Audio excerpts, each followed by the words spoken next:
ఈ రోజు నేను అనుభవిస్తున్నది అంతా కూడా కేవలం మీ పుణ్యమే.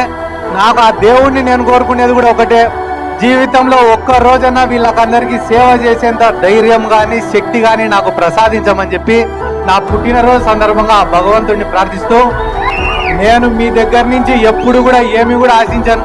మీ ఇంటికి వస్తేనో, మీ వీధికి వస్తేనో, మీ ఊరికి వస్తేనో, రేపు మా వాడు వచ్చినాడు రా అని చెప్పి మీ ఇంటికి పిలిచి ఒక చెంబు నీళ్ళు ఇవ్వండి సార్ నాకు.